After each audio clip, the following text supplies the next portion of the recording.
Heavenly Father, we thank you for this time. We thank you for the ability to continue to grow into understanding recovery from sexual brokenness and addiction.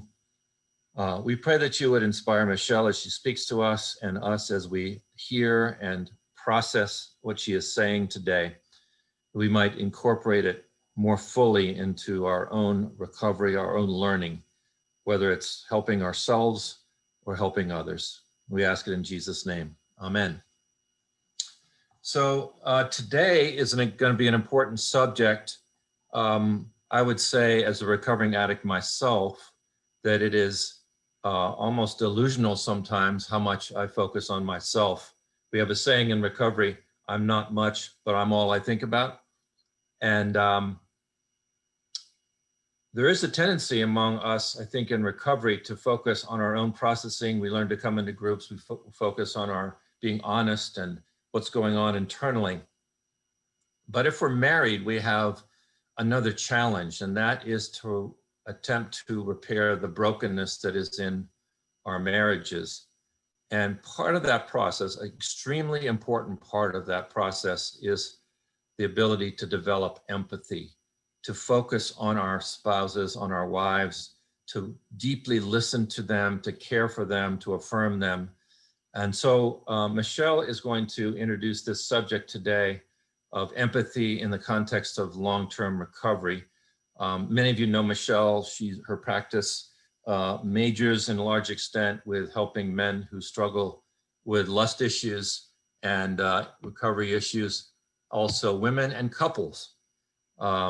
And so this is a major part of her practice. So we're glad to welcome her back as usual. And Michelle, let's turn it over to you. And as usual, guys, if you have questions, go ahead and put them in the chat box. And we will give them to Michelle when we get into the Q&A period, or when we get into the Q&A period and you want to wave your hand, we'll recognize you. So Michelle, thanks again for giving us this time, and over to you. Thank you, Jay. Hi, everyone. It is a pleasure to be here, and I'm always grateful for this opportunity. Jay, today I would like to share my screen at 2 different moments during my presentation. Yes. So if you could provide that access, I'd be grateful. I will do that. I will make you the co-host right now. Great. And you can share your screen. Great. I normally have some type of presentation to like a PowerPoint, but I don't have that today. I'm just going to be conversing and sharing a couple of clips. And the topic of today is empathy. I feel like my presentation could probably be broken up into about 5 different presentations. So I'm going to be as concise as possible, and it's a lot of information. But I would really encourage you to kind of tune into your body, into your emotions as you're listening to my presentation, to take notice when something hits or feels specific in a way that is kind of jolting for you or just kind of meaningful to you. Write it down and come back and visit it, because empathy is a lifelong journey. It is something that we will be practicing and learning in really every relationship in our life: work, family, friends, children, and ourselves. So I'm just going to start with explaining the difference between sympathy and empathy, because we often use these terms interchangeably, but there are crucial differences. So the biggest difference between sympathy and empathy is emotion. Sympathy is really being able to cognitively understand what someone is going through, and empathy is connecting with that emotion or a similar emotion to that what that person is experiencing. And so at the end of the day, we have to be able to understand our own emotions before we're going to be able to understand the emotions of someone else. And so really in recovery work and just in general counseling, having emotional awareness and emotional intelligence and maturity is a huge component of growth and healing. So Brené Brown is a psychologist and a researcher, and she has done quite a bit of her work on empathy. And so I'm going to share this quick, it's a little over 2-minute video on sympathy versus empathy. And I share it with couples, I share it in individual counseling and in my groups. And it really gives a simplistic expression of empathy. So I'm going to share my screen right now.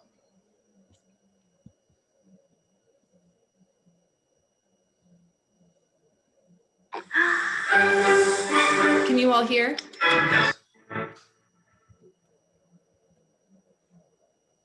So what is empathy and why is it very different than sympathy? Empathy fuels connection. Sympathy drives disconnection. Empathy, it's very interesting. Teresa Wiseman is a nursing scholar who studied professions, very diverse professions where empathy is relevant, and came up with 4 qualities of empathy. Perspective taking, the ability to take the perspective of another person or recognize their perspective as their truth. Staying out of judgment, not easy when you enjoy it as much as most of us do. Recognizing emotion in other people and then communicating that. Empathy is feeling with people. And to me, I always think of empathy as this kind of sacred space when someone's kind of in a deep hole and they shout out from the bottom and they say, I'm stuck, it's dark, I'm overwhelmed. And then we look and we say, hey, climb down. I know what it's like down here and you're not alone. Sympathy is, ooh, it's bad, no, you want a sandwich? Empathy is a choice, and it's a vulnerable choice, because in order to connect with you, I have to connect with something in myself that knows that feeling. Rarely, if ever, does an empathic response begin with at least. We do it all the time, because you know what? Someone just shared something with us that's incredibly painful, and we're trying to silver lining it. I don't think that's a verb, but I'm using it as one. We're trying to put the silver lining around it. So I had a miscarriage. Oh, at least you know you can get pregnant. I think my marriage is falling apart. At least you have a marriage. John's getting kicked out of school. At least Sarah is an A student. But one of the things we do sometimes in the face of very difficult conversations is we try to make things better. If I share something with you that's very difficult, I'd rather you say, I don't even know what to say right now. I'm just so glad you told me. Because the truth is, rarely can a response make something better. What makes something better is connection. So that is a short clip out of a much longer TED Talk on vulnerability, but I do suggest it. If you were to YouTube sympathy versus empathy, that clip will come up. So empathy has 3 parts to it. The first part is cognitive empathy, which is understanding, that the thinking part of an emotion.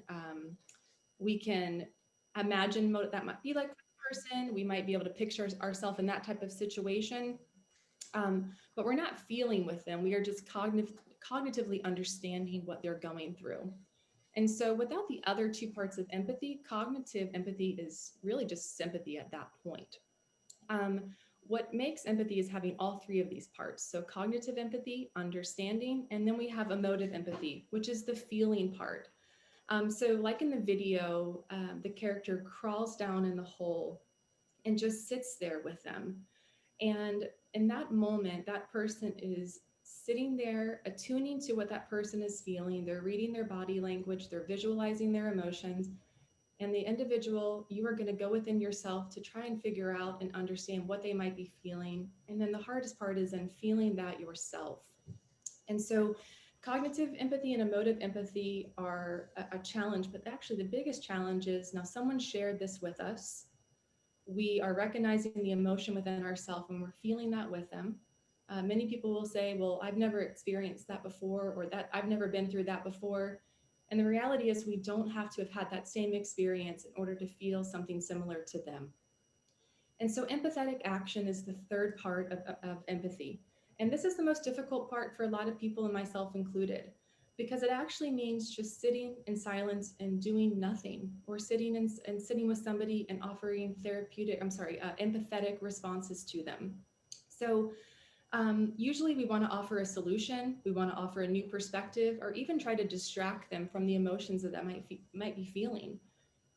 It is, most of us have been in our culture and groomed and kind of saw and noticed how when someone is upset, we want to make them feel better, because ultimately when they're upset, it makes us uncomfortable.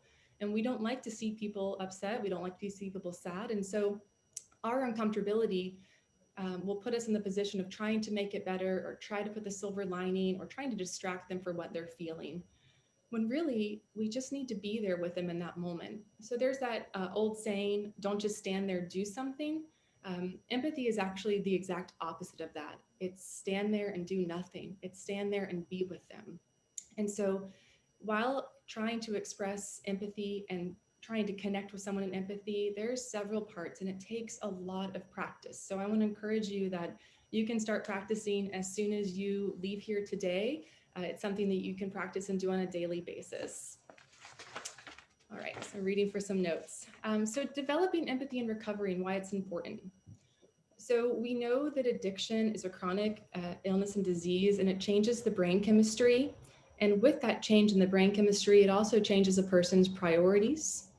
And so a lot of the mental resources that an addict has focuses on getting that next high, staying in some of the same selfish and preoccupied patterns of living and not relating to the world around them.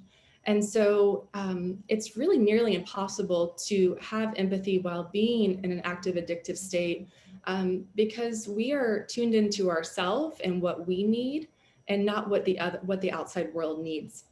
And so when going in, especially in early recovery and going through recovery, we really have to relearn how to see things from another person's perspective and also feel what's going on. And that means understanding our own emotions, feeling what we're feeling. And so, there are countless rewards in recovery to cultivating this empathy. It can allow you to repair relationships with family, friends, partners. It helps to have a greater level of mutual understanding. It can increase communication. I believe one of the therapists on fairrecovery.com in a seminar stated that, one of the key factors to couples making it through infidelity is that the betrayer has empathy for the spouse. And so your partner is more apt to stay with you, is more apt to sit with you in these difficult conversations if she or he can truly feel that you are trying to understand where they're coming from, why they're feeling, and getting really curious about their experiences. And I understand very much that shame is going to come up, that it's not always sitting across from a partner having a peaceful conversation. But practicing empathy is something that must be in place for relationships to survive and thrive. And so empathy can also start with having empathy for ourselves. Many individuals in recovery have a lot of shame. They have a lot of self-criticizing thoughts, a lot of self-deprecating messages that they give. And so we have to be able to have empathy and compassion for ourselves before we can really have that from someone else. And so you can begin this by talking to yourself like you would talk to a friend or a coworker or a neighbor, someone that you truly care about. Practicing mindfulness and trying to eliminate judgment on certain types of emotions that you're having. And trying to remember that just because you feel a certain way about yourself, feelings change, emotions change. And so you're not that emotion always in that moment. That emotion's going to change. I can feel shameful or I can feel distraught about what I've done, but it doesn't mean that I'm a bad person. And so there's some of the shame resiliency that comes in with this, with having self-empathy. And then of course, having to practice forgiveness for yourself. And so self-forgiveness does not mean that we are excusing ourselves or pretending that what we did wasn't wrong, but it means showing compassion and recognizing our humanity. Throughout our life, we tend to do the best that we can with the tools that we have. And the lessons we've taken from caregivers and our experiences, our environment, our physical and mental health, they all affect how we treat ourselves and how we treat others. And so if you were not modeled certain things, you're surely going to possibly struggle modeling those in your own life and presenting those in your own life. And so we have to have a level of compassion. And so again, it doesn't mean excusing ourselves or pretending like we didn't do something wrong. It means showing compassion for ourselves, recognizing humanity, and making sure that mistakes, and some of them are really huge, that we make amends, and we also learn new tools so we don't make those same mistakes again. And so how can we learn empathy? Luckily, it's something that through rigorous practice and messing up a lot, because we're going to revert back to some of our old behaviors. But with practice and a lot of dedication to this, it can be learned, and it's going to be used in every avenue of your life. So some ways that we can learn it. having patience with ourselves, and also the person you're trying to develop empathy with. So we might default to our previous behavior patterns, and that doesn't mean that you can't stop, correct, and redirect. So an example of that might be, let's just say you're at an essay recovery meeting, and afterwards you sit and talk to one of the fellow members, and they tell you a story about a huge argument that they got into with their wife prior to coming, and they're distressed, they're distraught, and they're feeling hopeless. And so you hear what this individual is saying, and then you respond with, "Oh my gosh, that really sucks. I'm so sorry. I remember last week the same thing happened with my wife, and we're still not doing well." And so unfortunately in that moment, we've missed an opportunity to connect with that person and to try to understand how they're feeling. And we then kind of made it about ourselves. And so stopping and saying, "Oh, John, I just see what I did. I really want to be here for you, and I really want to understand what you're feeling. I apologize about that. Continue," right? We can correct ourselves and we can redirect ourselves. We're going to fall into some of our old patterns. And that doesn't mean that we can't stop and correct. And so learning to just listen to that person and not trying to respond or not trying to share your own story. Our stories are important, but we really need to be mindful with when it's appropriate to actually share them and when it's appropriate to just sit there and listen to what that person is saying. You might have had a similar experience, so practice connecting with that emotion and not necessarily sharing your experience. Try to imagine how that other person is feeling before you are, conversing with them. So if they have just found out that their daughter has withdrawn from college and she's not going back, we might not have that experience, but we might have experienced someone disappointing us or feeling hopeless in the past. And so we're going to try to connect with maybe what they might be feeling. We need to also consider a person's feelings before we say something. Is it going to be helpful what we share? Is it appropriate what we share? And so really taking that person's feelings into consideration. And a huge thing that is really hard to do is waiting for that person to stop speaking before we come up with our response. So frequently we are just kind of an instantaneous society where someone's speaking and before they're even done, we formulated our response. And unfortunately, we miss actually being with that person in that moment. We miss feeling how we're feeling because we're so in our heads. And so this takes a lot of practice, but practice just stopping yourself. When you find yourself in a conversation or dialogue with somebody and you're already formulating your responses, stop, listen. Even if you have to pause for a minute afterwards to come up with it, it'll be a different type of interaction that you have. A really difficult thing to do is to not judge what the other person is speaking about. I sit with men and women who have really hurt their partners. And that doesn't mean that just because they've hurt their partners that they don't have feelings themselves of hurt. And so it's incredibly important to really take away any judgment that you have associated to the events and try to understand that person's emotions. Understanding that you always don't have to agree with a person as well. So, thinking about things like politics or religion, we can try to understand a person's feelings without actually agreeing with the content or the context of what they're sharing. And then I always encourage individuals to, practice empathy and understanding your own feelings with a therapist or with a trusted friend. There's also quite a few materials and books out there that I can share with Jay after this to help develop empathy. But if you've not been to a therapist before, or maybe you've been with a therapist to focus on a certain area, maybe trying to develop empathy and understanding more about empathy is a great place to also kind of incorporate in with your therapy. So again, we're going to focus on what are we feeling first and understanding those feelings, and then practice applying that to our outside world.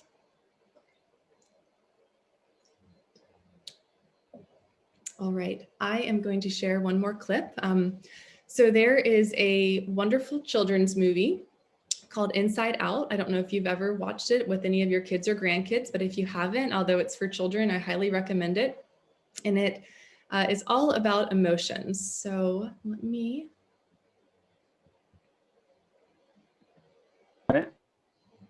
Oh, all righty. So in this scene, I think it is just a really beautiful expression of what sitting with somebody in emotion looks like. and really how challenging it is to sit with somebody. And so, it is a kid's movie. Has a lot of colors and a lot of animation, but really I would like you to pay attention to the emotions that each individual is experiencing and how you feel by watching this. Oh, the stuffed animal Hall of Fame! My rocket! Wait, Riley and I were still using that rocket. It still has some song power left. Who's your friend who likes to play?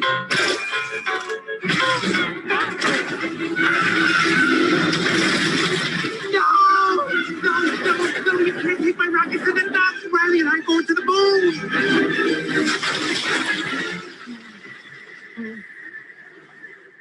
Riley can't be done with me.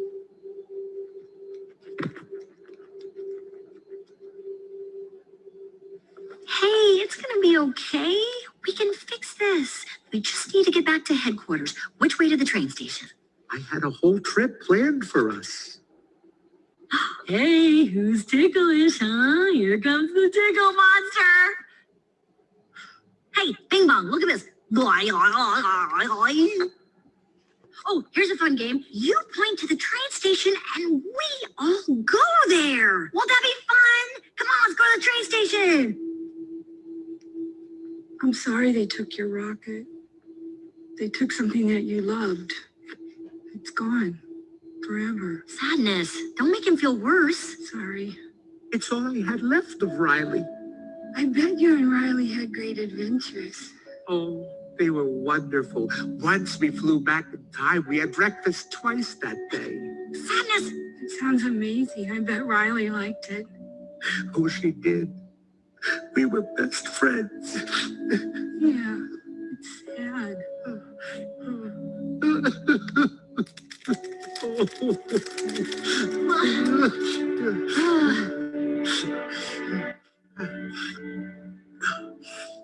I'm okay now. Come on. The train station is this way. Okay. So a really beautiful clip of what it looks like to just sit with somebody, how easy it is to go into distracting somebody from what they're feeling.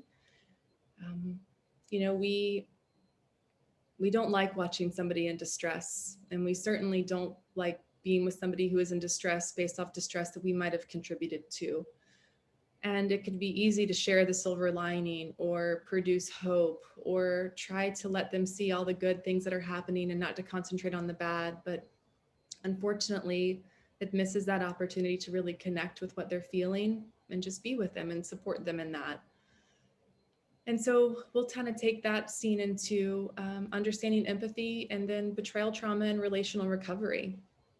So there's an excellent book, Out of the Doghouse, a relationship saving guide for men caught cheating.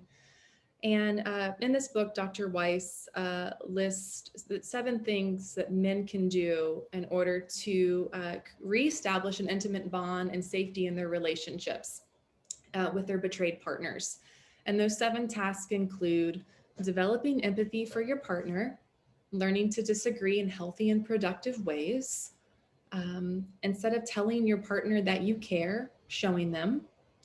Always keep in mind rebuilding trust. Anticipate and deal with potential hazards, triggers before they happen, if you can. Not forgetting about self-care and expressing gratitude to your partner. And so developing empathy for your betrayed partner is one of the single biggest things you can do to repair your damaged relationship. And so it doesn't necessarily come easily or automatically, but it can be, again, developed with time and practice. And so with that said, you're going to have to begin to try and decipher your wounded partner's feelings. What are they experiencing? What's going on for them inside of them? And so in order to master and really understand, it takes getting very curious about what's going on. And for some of us, our maybe avoidant attachment style might come up and we might be really, let's just kind of push it under the rug. Tomorrow she'll be okay. But that really leaves us with a missed opportunity to really begin to get into her internal world, because understanding that internal world and her actually feeling like you get it is going to make this recovery process not as just really traumatic for her and discouraging for you. And so again, getting curious, you'll need to get really conscious and put yourself in your partner's shoes, saying things like, I sense you're feeling some anxiety right now. Is that right? Help me understand what you're feeling right now. I really want to understand. Tell me what's going on. How is this affecting you? And so really trying to understand and get curious and asking questions to begin to get into their internal world is really the first step here. Your heart has to be in the right place to do this, though. If you're doing this to kind of check a box or to just kind of get her off your back or get him off your back, it's certainly going to be felt. But if you can come to this from a place of, I really want to know and I need to know, I really want to help us repair. And until I understand what you're feeling, I feel like we're still going to keep struggling. And so this is something you'll practice for the rest of your relationship, but it can be done on a daily basis. And again, we're going to default to some of those old behaviors, but that doesn't mean we can't stop and repair that. And so many times, I'll be working with somebody and they'll express, I just wish that she was over it. It's been years, it's been decades. And unfortunately, trauma doesn't just go away. We don't just wake up one day and it's gone. We don't just move from it and get over it and forget it. It stays with us. We can change how we respond to certain things, but that betrayal will always be there.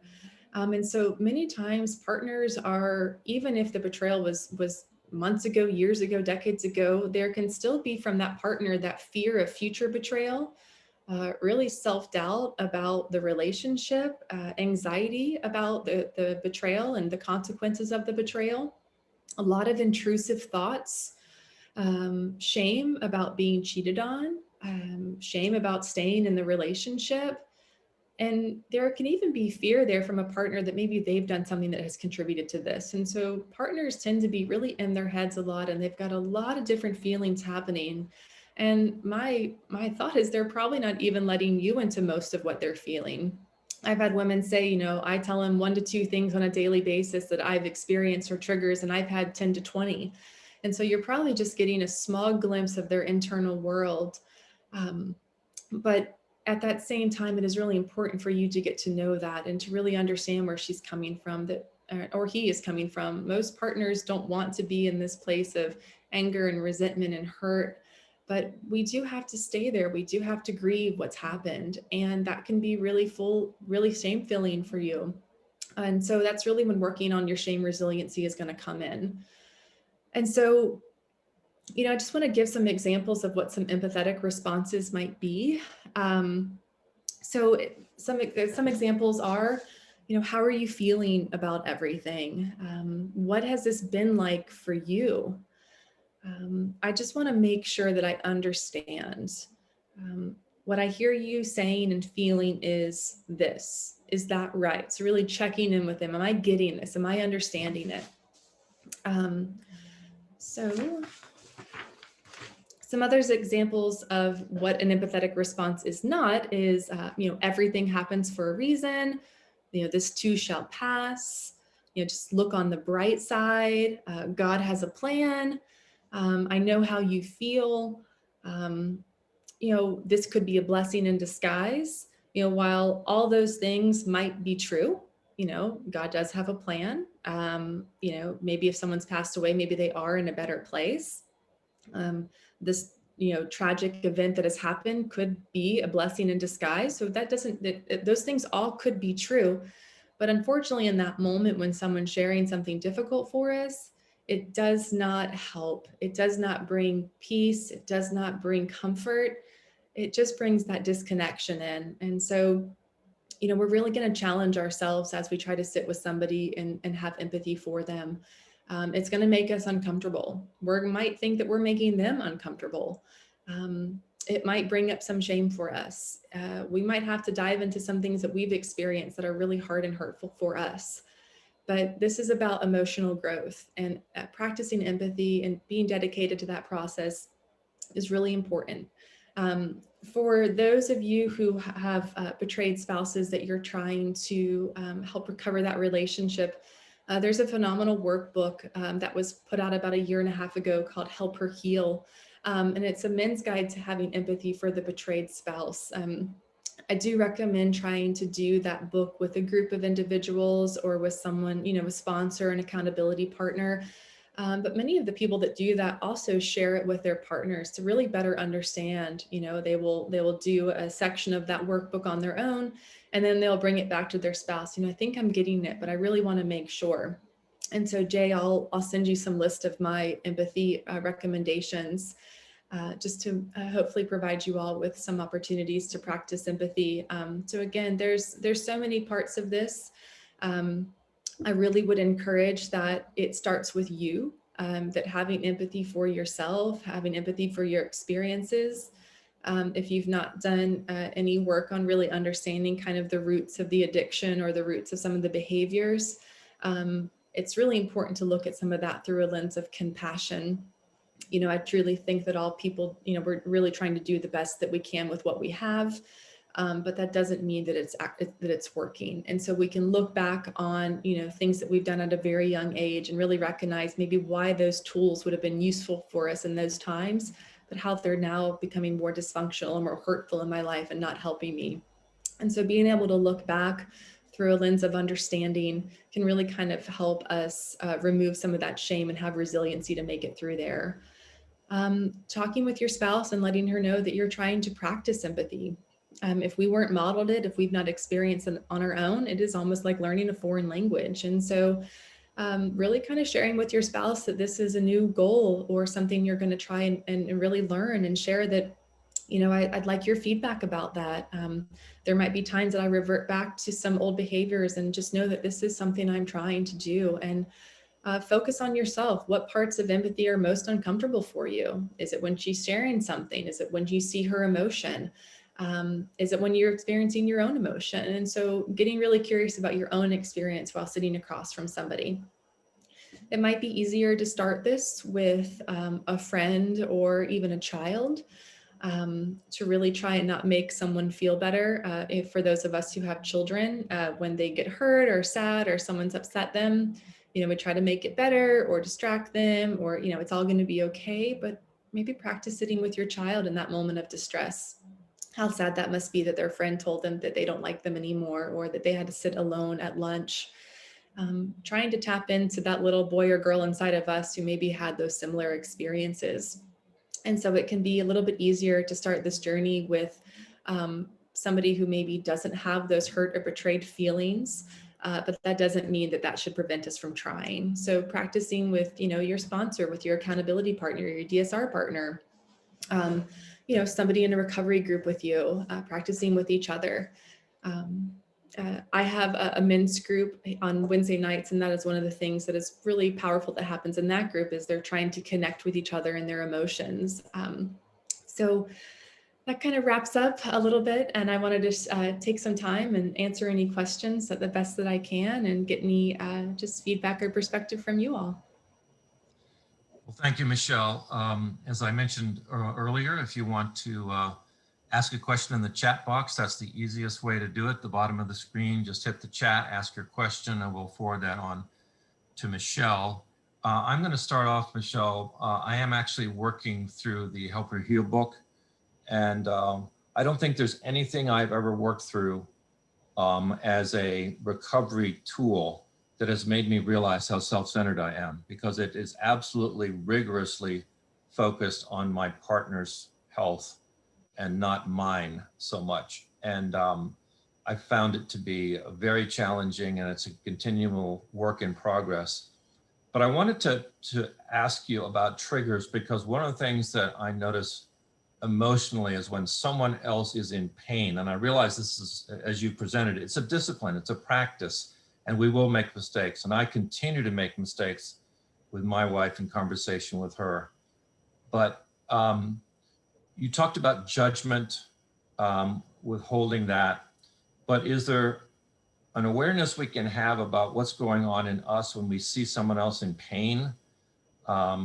What is it that drives us to either judge or try to fix or give advice? Obviously we can see, control, self-centeredness, but what are some of the triggers that would allow us to say, oh yes, this is what I'm feeling now. This is not what is needed. And how can I lay that aside in order to focus on the pain of my spouse? Yeah, great question. You know, it's important as we develop our own understanding of emotions that we get familiar with what things feel like. We have to understand what certain triggers feel like as we make our way into maybe some of those middle circle behaviors. So when I'm working with somebody on middle circle, I don't just focus on people, places, things that are in that middle circle behavior, but even those middle circle emotions for us. So if I know that inadequacy is an emotion that is triggering for me, and in the past, inadequacy has led me to act out to escape that. I know that if I can memorize what that emotion feels like, if I know what, I can feel it in my gut, I can feel it. It's like my stomach is turning. I feel sick to my stomach. If we can begin to recognize some of those kind of somatic, what it feels like, what it tastes like, what part of our body we can access that in, we can recognize it when it comes up with our spouse. And so usually if it comes up and we're not aware of it, we can become flooded with that emotion and we're in our own head. And that really disconnects us from that opportunity.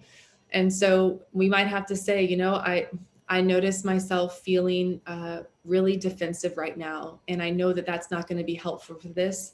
I think I just need a moment. I'd like to just take some time, but I will be back and we'll talk about this again. It's okay for you to have your own emotions during this. You recognizing your emotions is highly important, but recognizing them and then being able to tune in, take a deep breath, practice some grounding exercises, ask for a moment, ask for a break while reassuring that we will come back to it. Those are all going to be helpful in just kind of navigating, someone else's triggers when it brings up something for us. But also when you do recognize when it's coming up for you, I hope you can just really recognize that is a success. That if I recognize defensiveness, that this is when she says this, I feel this, and this is normally when I would attack, but I'm not going to do that now, but I recognize that this is what I want to do. I feel like that is certainly a success and a sign of walking into emotional awareness and having understanding of why our emotions are triggering for us and what they lead us to do. So I would just really encourage you to, figure out what you actually need in those moments. For some spouses, when you ask for, I just need a moment, I'm feeling really flooded, that can be triggering for them because it can feel like you're avoiding them, that you're trying to run away from the problem, which might have been a previous behavior of yours. But that's really where it comes to, the more I learn about myself, when I begin to feel defensive, I know that I'm not able to give you what you need in this conversation. And so I would just like to take a minute. I'd like to walk outside. I'd like to pray. I'd like to, take a couple of breaths, and then I want to come in and re-engage this because what you're saying is really important. I want to be here and I want to understand it. So this is kind of when you have to really kind of expand your own recovery toolbox to how can I both feel my emotions and not be so self-absorbed with them that I have to take away from what she's experiencing. It might look like going afterwards and journaling a little bit about it. She said this and I felt this before. And in the past, when I would feel these feelings, this is what I would do. And just really understanding kind of where you were before you began to recognize your own emotions and what you're doing now to properly cope with them in ways that are healthy and conducive to your recovery and your relationship and to your integrity.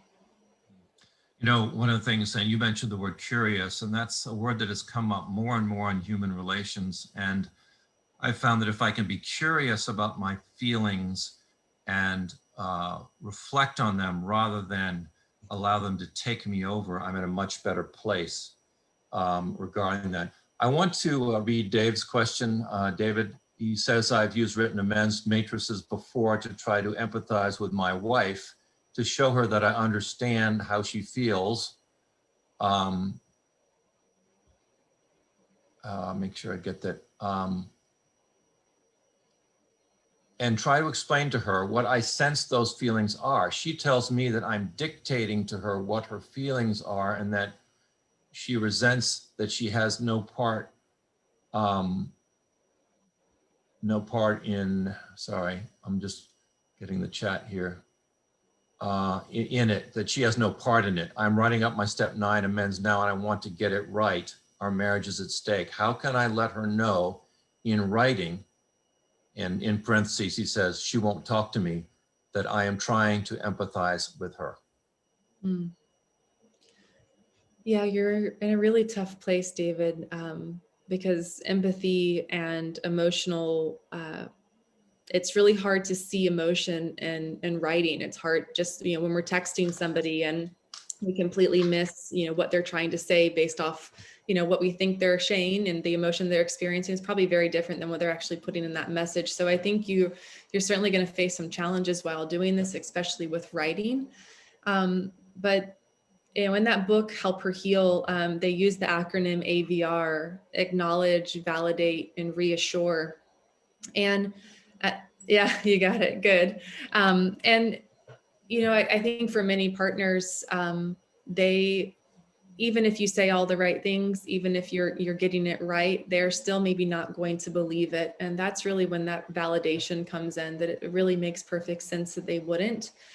And so what I would really encourage you to do is, if you have a safe person, have you actually grieved the emotions that you're feeling? Have you tried to understand and grieve the emotions she's feeling? Have you really understood how the consequences of what's happened have changed her life and your life? Because ultimately, with what you're trying to do, you have to sink so much into what you're actually feeling. And especially in recovery, when we're trying to stay regulated and balanced, and we're not trying to dip into deep emotions because we might not have the capacity to handle them at this point, it can be really hard to go there. And so I would just maybe encourage you to take a moment and actually take time to focus on your feelings about everything, because you might not necessarily be getting it to her extent, but before you can get it to her extent, you have to feel it yourself.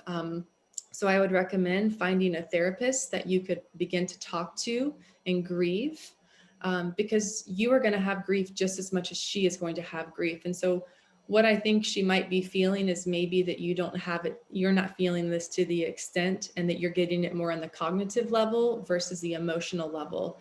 And, if we're in recovery, or we're, recovering from sexual addiction, emotional awareness, emotional capacity, emotional maturity are typically not things that we have a large capacity to do, especially early in recovery.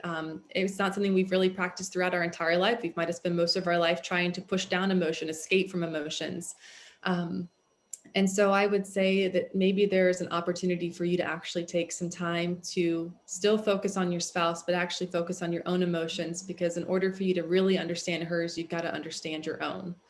And this is also just such a specific question, that maybe if you wanted to reach out to me individually, we could set up a small time to talk, and I could, just understand a little bit more. But it is so specific, and with that statement of, my marriage is on the line, it's really hard to give you accurate information without knowing that whole story. But if you're not working with a therapist, I would highly recommend that. Especially, it sounds like you've been doing some really good work. You're on step 9, and it might be important to do a couple of things different, or adding some different other components to your recovery to really enhance that. Thanks for that response, Michelle. And that's a question, David. Again, anybody like to ask a question of Michelle? You can wave your hand, or you can go to the chat box and put that at the bottom of the screen, put that question in there. Steve has a question. Steve, you want to unmute yourself and ask the question? Hi, Dr. Powell. Hey, Steve. Let me ask you, I have entered into adultery, been married for many years, and I do not have sex with my wife. She refuses any kind of intimacy or romance, or certainly the physical acts. When you counsel over the years, do you find that men have committed adultery out of just horrible sex at home with their wife, and they want to go out and have fun with it? Or are these people that the men that go out are maybe have good sex at home and a good family life, but they just like to have, a midlife crisis? So are you asking kind of what I see more, or if I see both men who have, yeah, I certainly see both. I think it's really easy for someone to really focus on what their spouse isn't doing that has maybe caused, or they think has caused the behavior.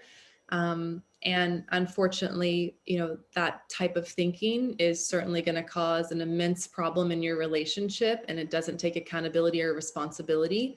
And so I would say that, yes, I hear there's, multiple reasons why people have affairs. They're not always sexual addiction related.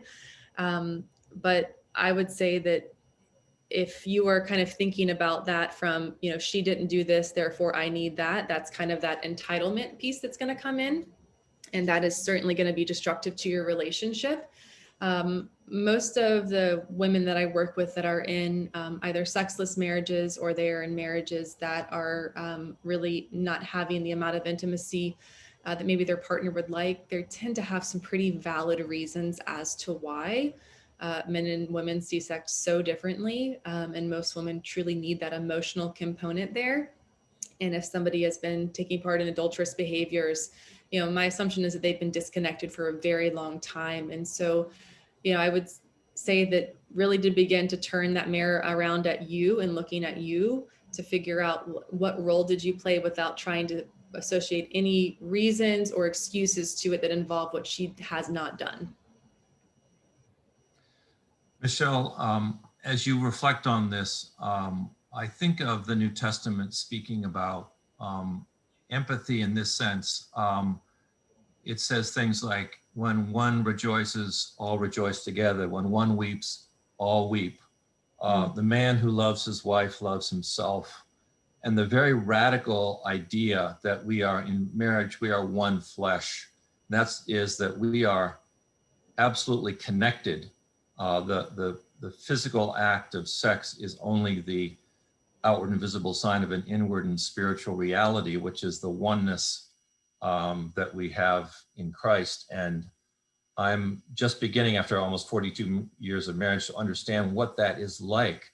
But the normal Christian life is that we are one, and that if our spouse is hurting, if our spouse is grieving, and it was radically shown to me in the cartoon you showed, the Inside Out clip, that the happy-go-lucky figure was wanting to give answers, solve things, get out of the situation, and the other one, who was blue, I thought this was interesting, the character is blue, entering into the blue feelings of the other person.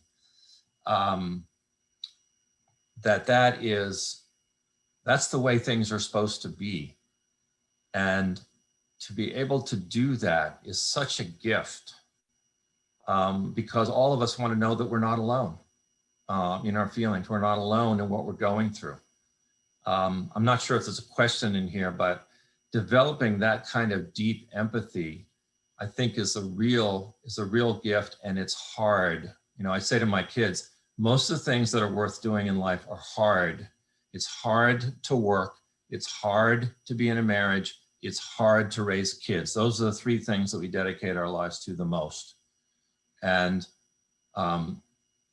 how do we embrace this as a task that's rewarding? What's at the end of not the rainbow, but the end of the road, or maybe the next steps down the road that can be a blessing in giving ourselves to this empathetic process? Well, a lot of the individuals I work with expressed that they were trying to get something from their behaviors, whether it was a need met, a certain feeling, they were trying to escape from something. And a lot of individuals have said, I feel so disconnected and I don't know why. I just want to be understood. I just want to have, we're all searching for attachment. We're searching for security. We're searching for safety. And so if we can begin to develop this practice of empathy, we're ultimately going to be getting what we need to nurture a healthy life, which is connectedness with other people. Empathy is going to allow us to attune to people, to understand them, and for us to be understood. Is a practice of love and commitment. And so really, most of the individuals I work with have that, I've talked before about that avoidant attachment style. And, they turn away from intimacy. They turn away from connecting. And so developing empathy is going to help us attach securely to our partners. It's going to help us embrace our own our own emotional world and having, sorry. Okay. It is on silent and still ringing. I apologize about that. But we're essentially, I mean, I feel like it is such a protective mechanism for recovery as well, and long-lasting recovery, that if we can learn to express ourselves securely, understand our partner's emotions, to feel our feelings, to understand what our feelings mean. I mean, those are foundations for recovery and for just living a fully, just a life that is one of meaning and purpose. And so, you know, in our addictions and some of our behaviors, we are so disconnected from other people. And we're essentially just kind of still searching to fill that void or to escape. And so learning to not do those things and to tune into ourselves and to tune into others is really going to bridge from just kind of sobriety into full recovery.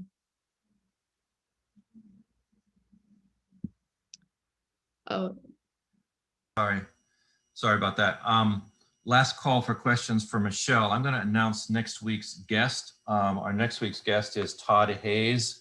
He runs a ministry called Free Indeed, and we've had a number of people who've been in ministry because part of Living Without Lust's goal, I mean, our motto is to help men who struggle with lust and support the Christian leaders who serve them. So we have a real calling to help people who are in full-time ministry, pastors and others who struggle with this issue, or pastors who want to be able to communicate this to their congregations, because we need to begin to talk about this and relate the gospel to it in a congregational setting.